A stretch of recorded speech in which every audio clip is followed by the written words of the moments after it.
A lot of this isn't going to make sense to you, and I'm sorry about that. I'm just going to start at the beginning, with the house.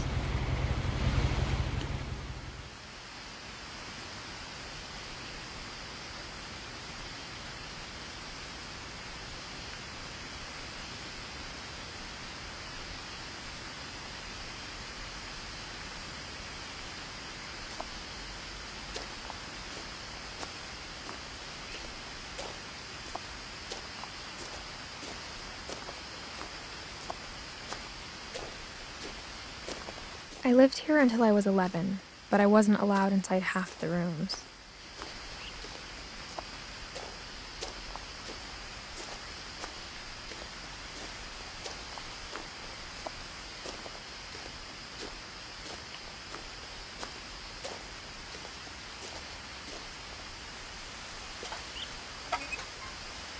Inside the mailbox were bills from 7 years ago, marked urgent, open immediately.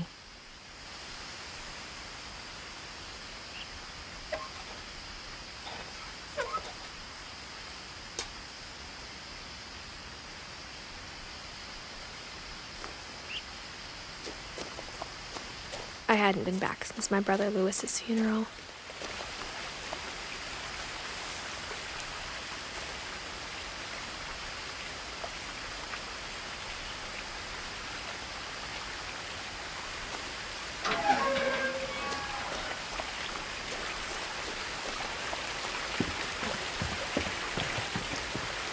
In her will, my mother left me a key but didn't tell me what it unlocked. Maybe she thought I'd know. Or she thought that the mystery would be enough to bring me back.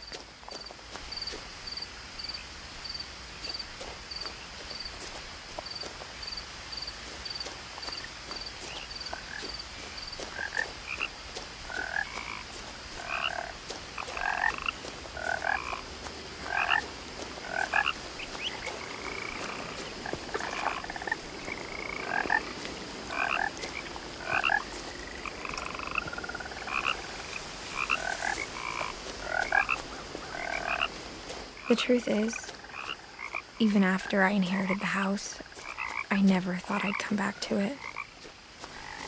But now I had questions about my family that only the house knew the answers to.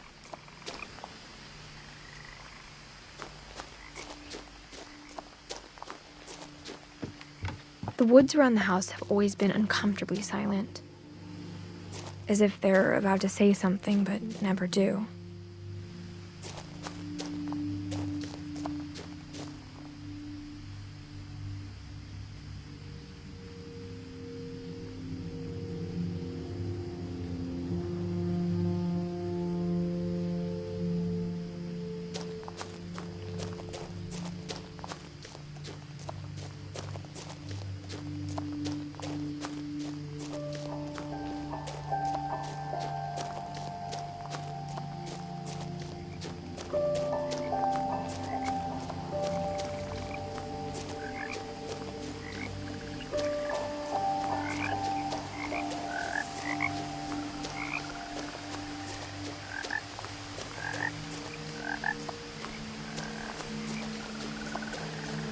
The house was exactly like I remembered it, the way I'd been dreaming about it.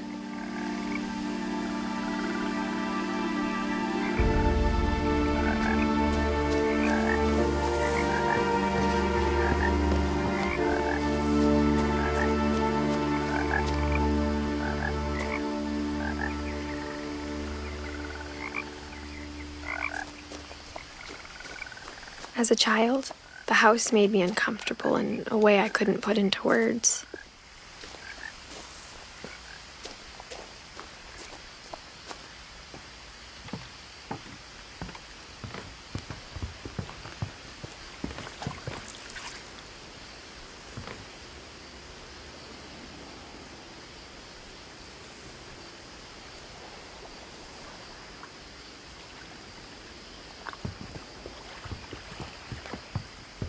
Now, as a 17-year-old, I knew exactly what those words were.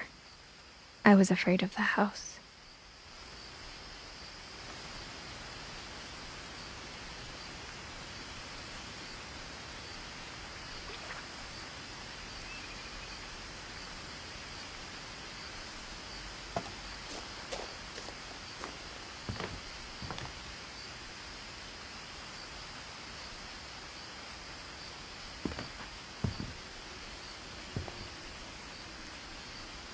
I hoped the key might unlock the front door. It didn't.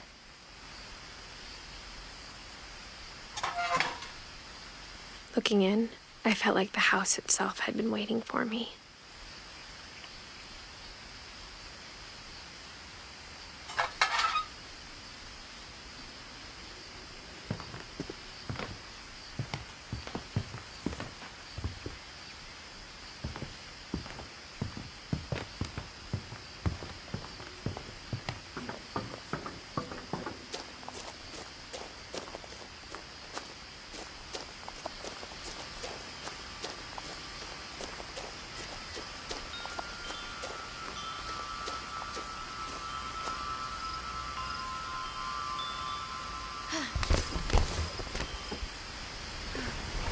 Crawling through the doggy door used to be a lot easier when I was 11.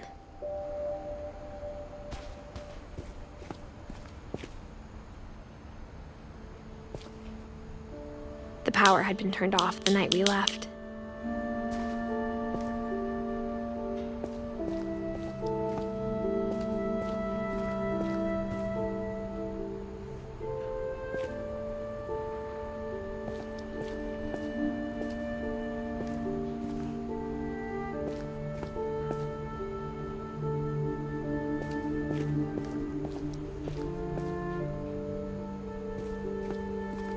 For the first time in years, I felt like I was home.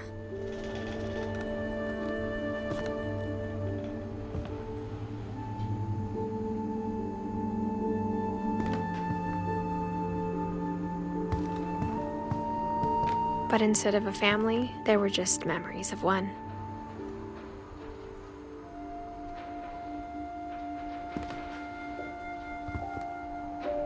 Like how after Lewis started working at the cannery, we all got sick of eating salmon. Except our cat, Molly.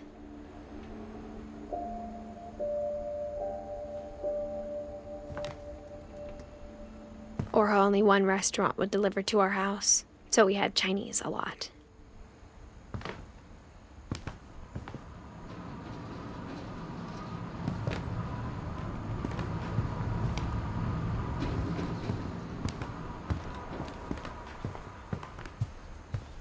The table was still a wreck from the night we left.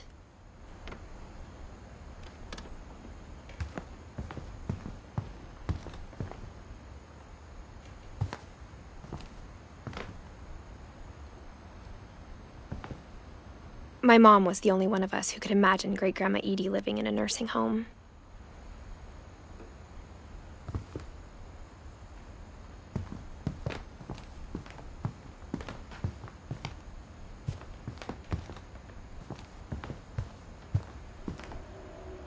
Nothing in the house looked abnormal. There was just too much of it, like a smile with too many teeth.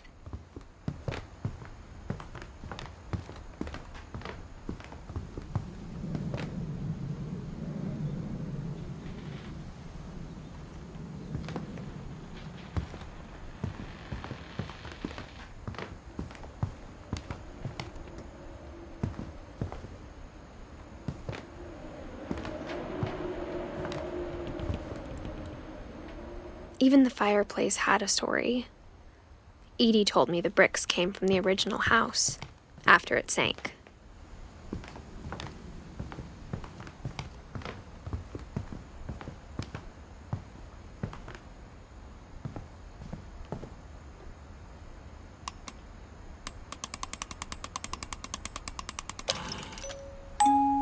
Great-Grandpa Sven built a music box for Barbara, along with the rest of the house.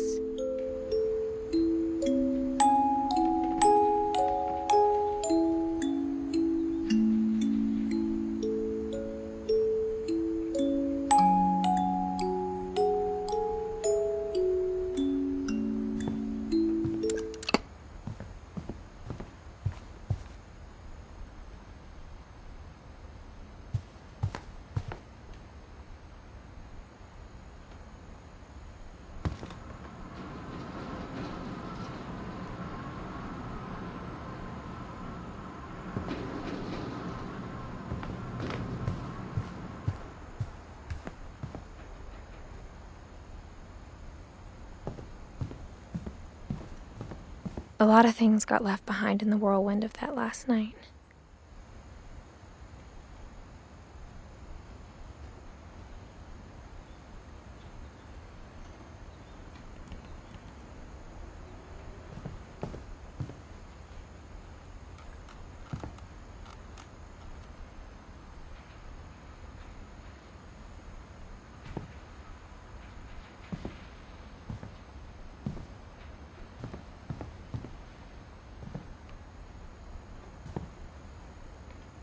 My mom wasn't much of an optimist, but she never stopped believing that my brother Milton was alive.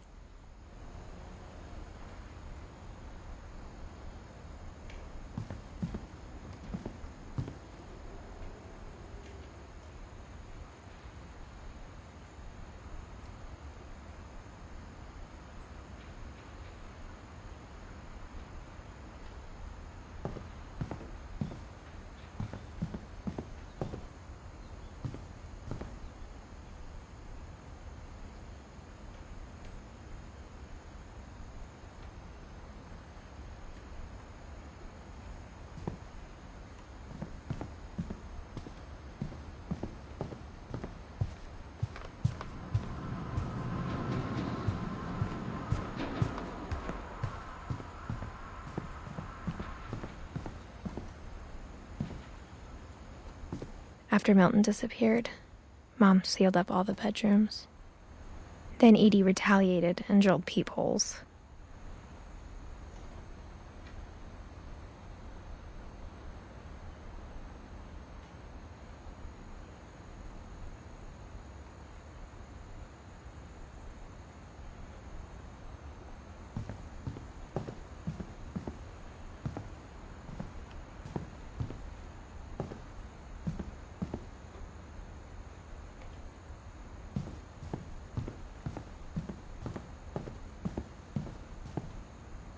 Whenever people ask me about my family, the first thing they always want to know about is Barbara.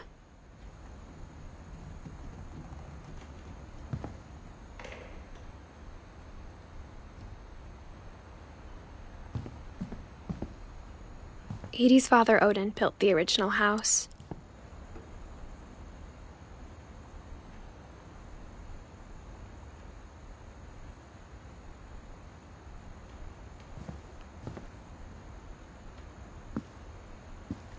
Mom must have locked the third-floor stairs on the night we left.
I spent a lot of time playing in Great Uncle Walter's room.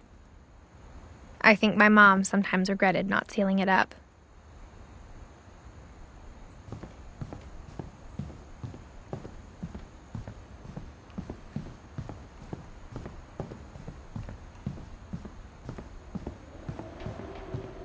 Lewis told me there were secret passages, but I never believed him.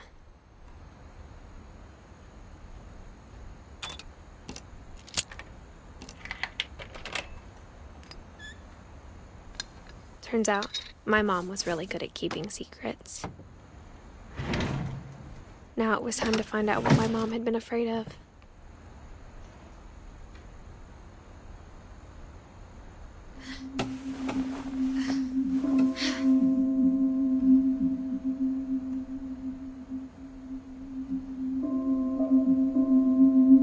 From the paintings on the wall, it was clear my brother Milton had been here before me. Reading this, maybe it sounds like I had a plan.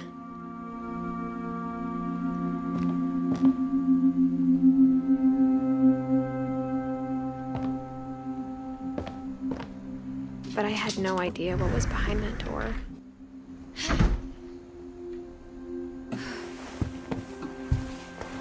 Just like I had no idea where all this was gonna lead.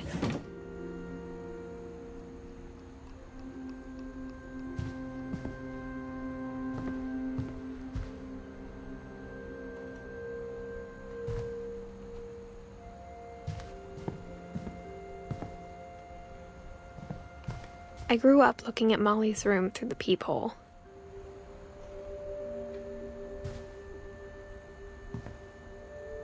Molly's gerbil had a tiny bedroom with its own even tinier gerbil cage.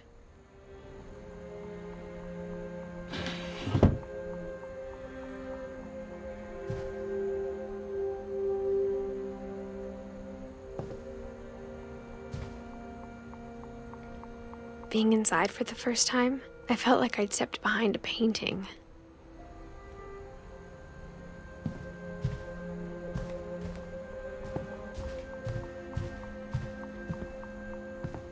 I got the sense Edie had spent a lot of time here. December 13th, 1947. Dear Diary, I'll be gone soon, but I wanted to tell somebody about what's gonna happen. It started when Mom sent me to bed without dinner. I woke up and I was starving, so I looked around for something to eat.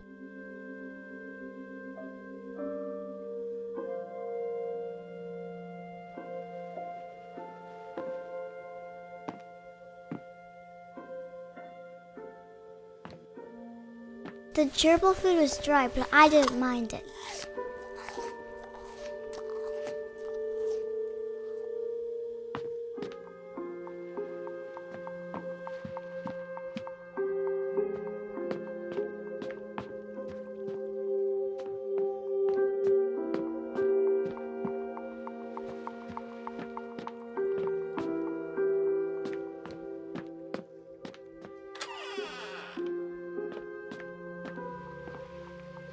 I kept eating and eating.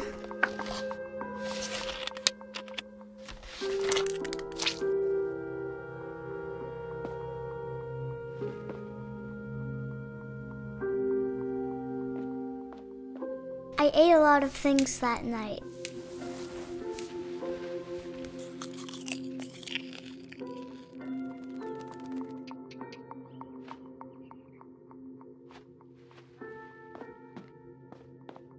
Then I heard chirping outside my window.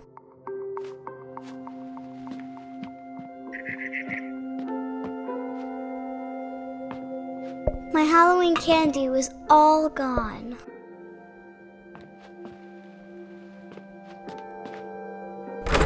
Mom, can I come out now? Sweetheart, it's late. Go to sleep.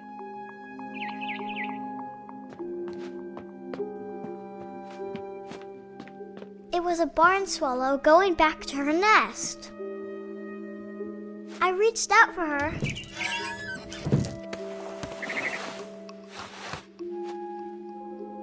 And suddenly,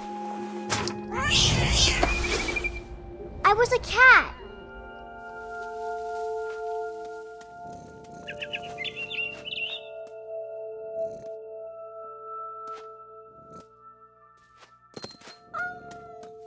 I tried to be quiet, but the bird was really scared.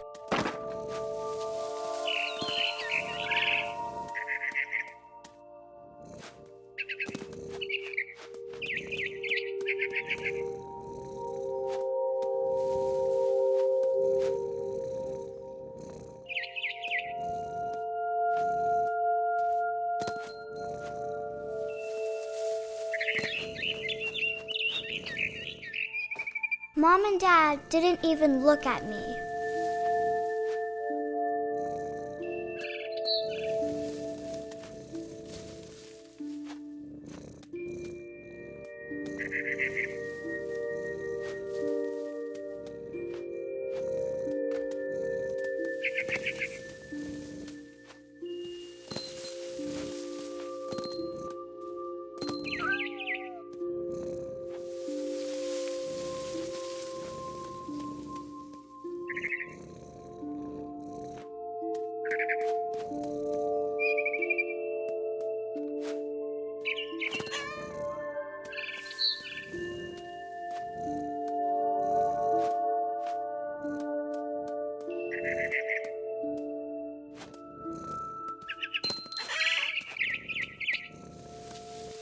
I jumped and I almost got her.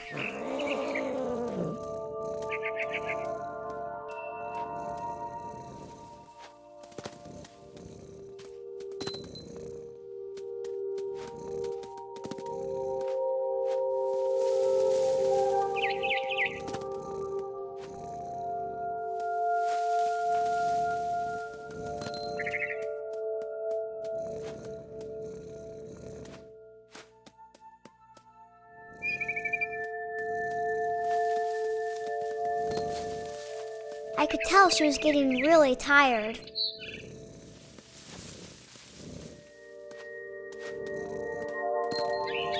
Now I was up in the big tree. I promised Dad I wouldn't climb it anymore. All I cared about was eating that mama bird.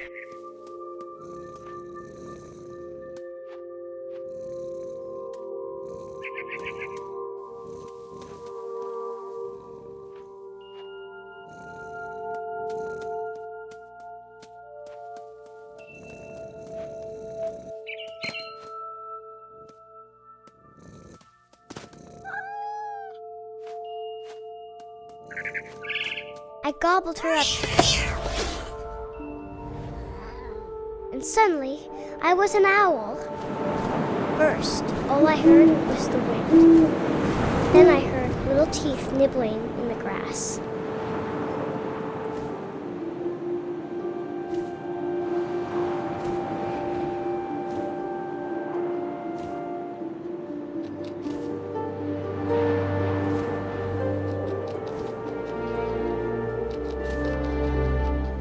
Rabbits.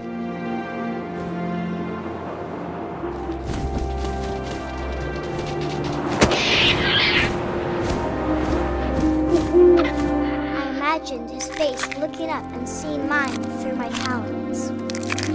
I swallowed him up, and I didn't chew one bit. Then I flew off to find something bigger.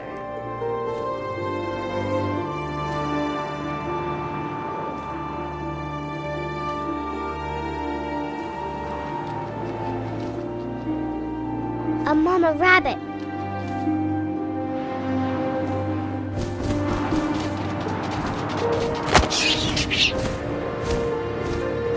She was almost too big to carry.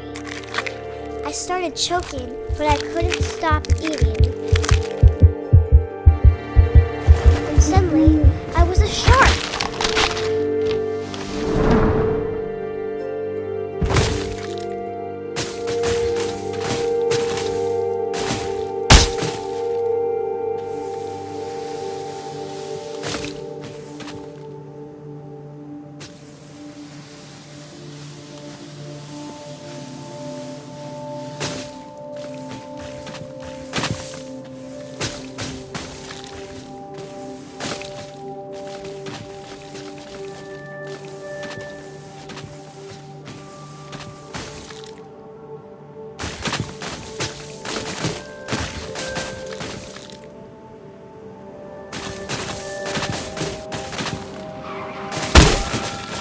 I rolled off a cliff and into the ocean. Now, I was hungrier than ever.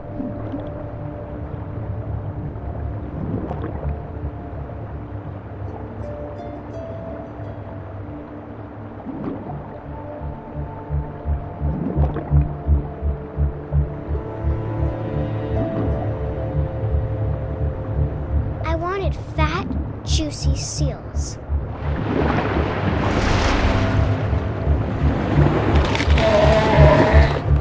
I tore off her flipper, and it tasted really good.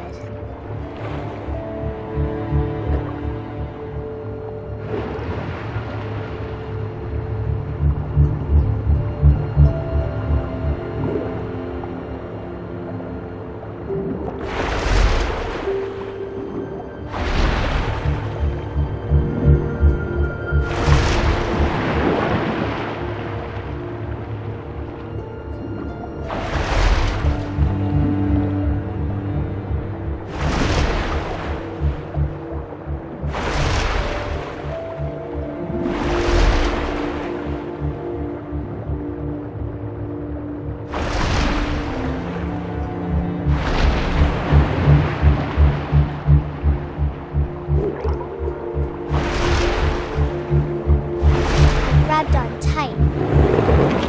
But I was so hungry, I jumped out of the water. When I opened my eyes, everything had changed.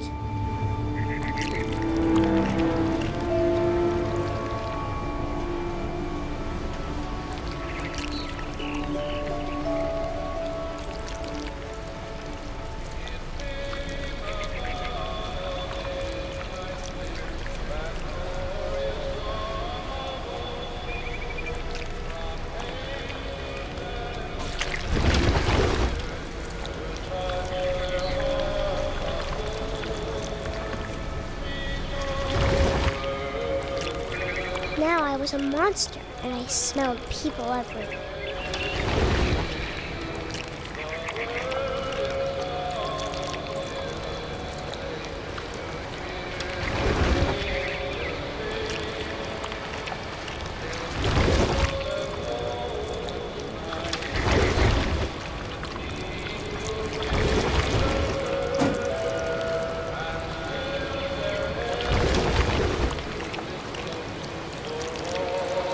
I was big, but I moved real quiet.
To stop, but also I didn't.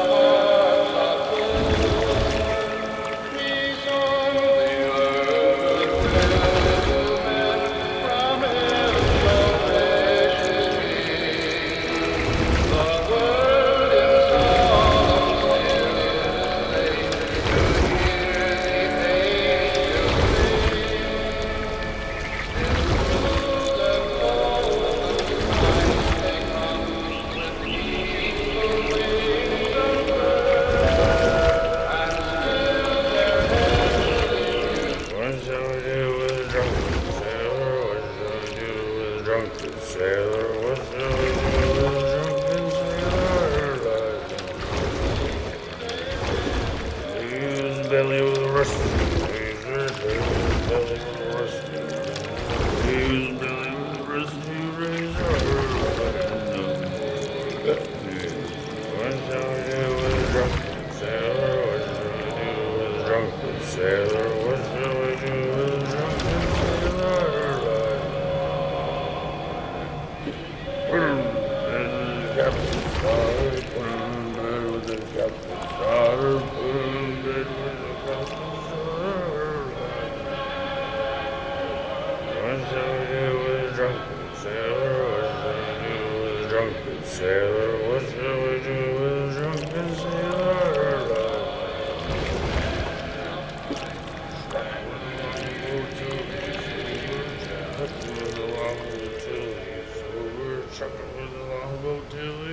drunken sailor? What shall we do with a drunken sailor?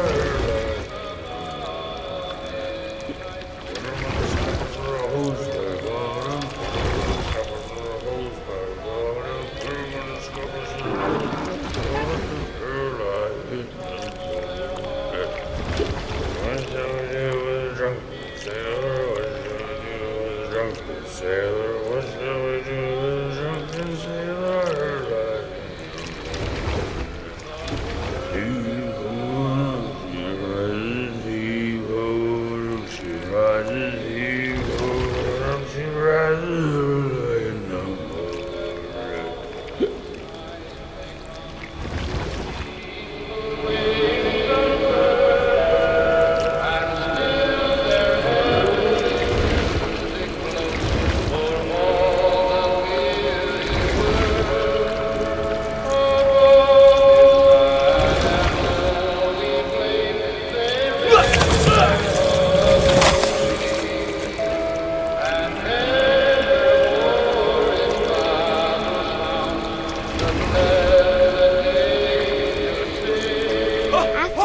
Passenger, I was still hungry. To cross the water, I smelled something new, something I had to have, so I swam towards it.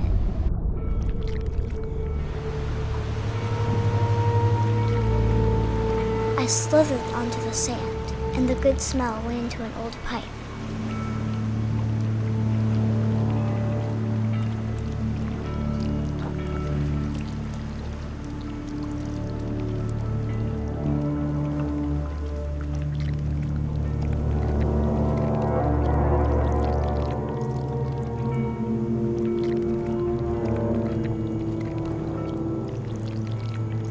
I got closer and closer.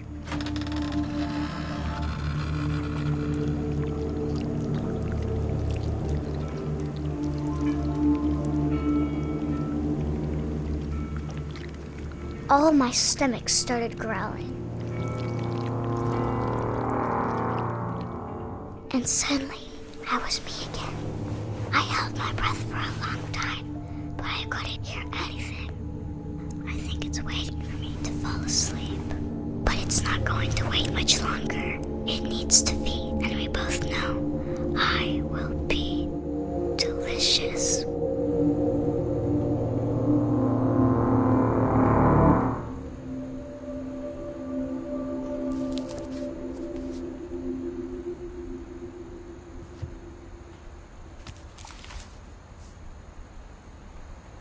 I'm not sure if I believed all of that, but I'm sure Edie would have.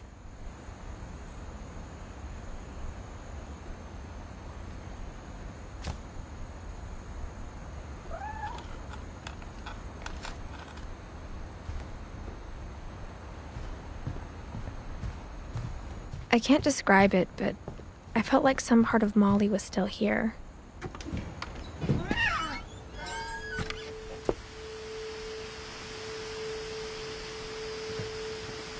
This will be obvious later, but my mom never told me any of these stories.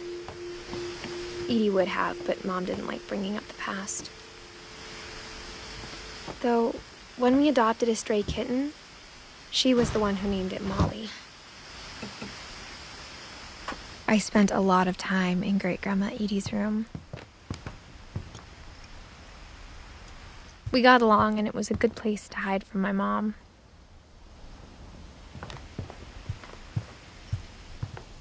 Even in her 90s, sometimes Edie seemed a lot younger than my mother.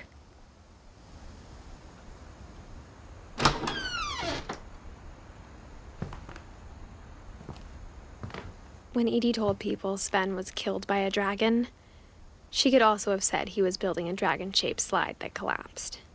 She could have, but she didn't.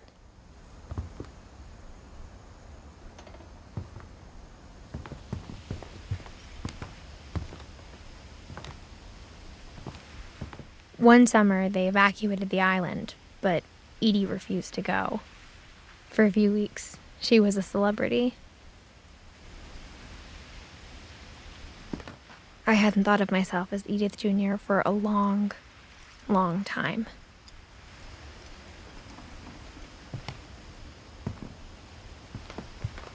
Edie gave a big interview about a mole man living under the Finch house. My mom was furious.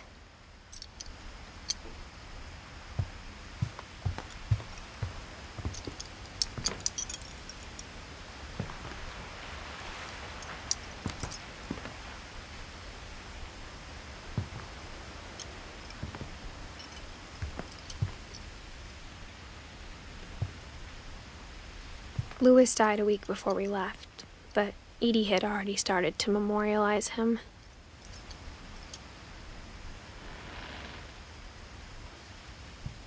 Her room was like a museum.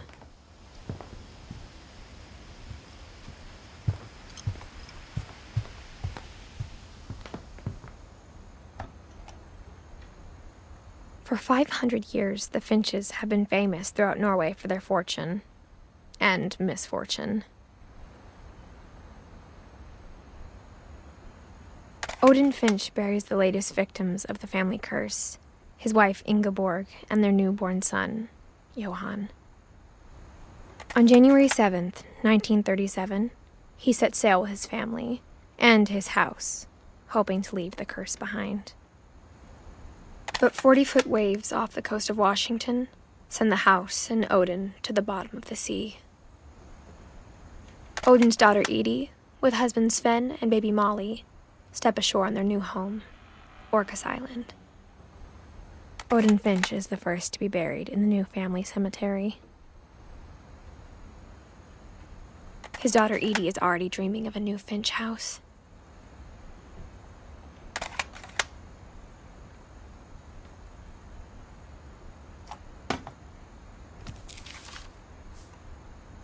Whatever's wrong with this family, it goes back a long ways.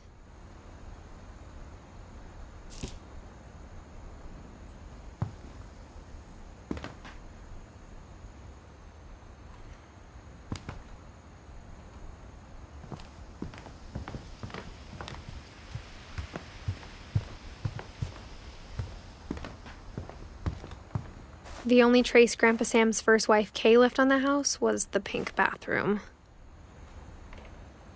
It was a pretty big trace.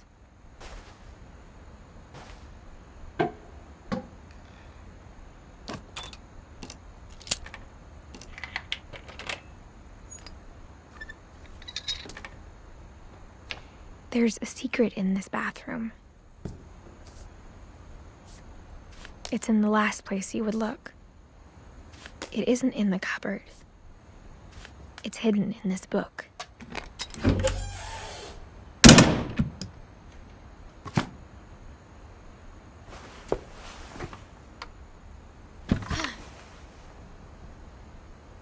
Sven gave Sam an old camera he'd refurbished. He never put it down.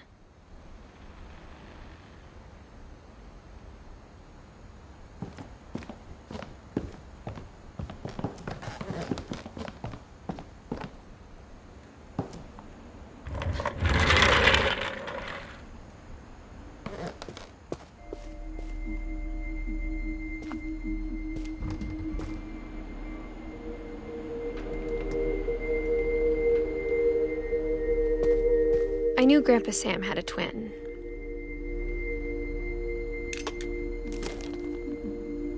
And that he never talked about him.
I guess my grandpa didn't like history any more than my mom did.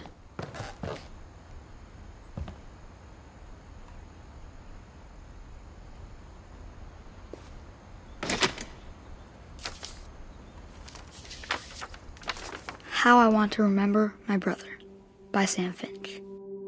The thing I remember is that when he made up his mind, that was it.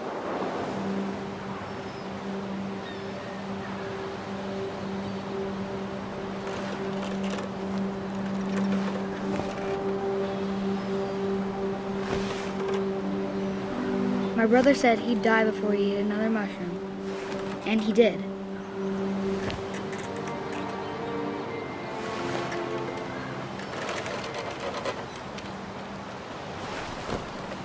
At Barbara's funeral, we swore we'd never be afraid again, and he wasn't.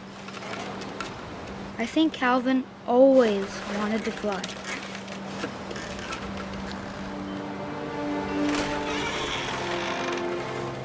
Sam! Calvin! Dinner's ready! Coming! But that day, he finally made up his mind to do it. I told him going around was impossible. Maybe if I hadn't said that, Calvin, I'm not gonna tell you again. maybe if the wind hadn't picked up, then maybe he'd still be here. But I doubt it. I think he'd already made up his mind. That's what I want to remember about my brother.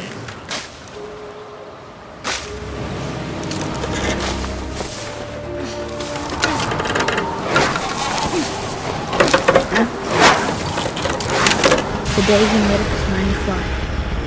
And he did.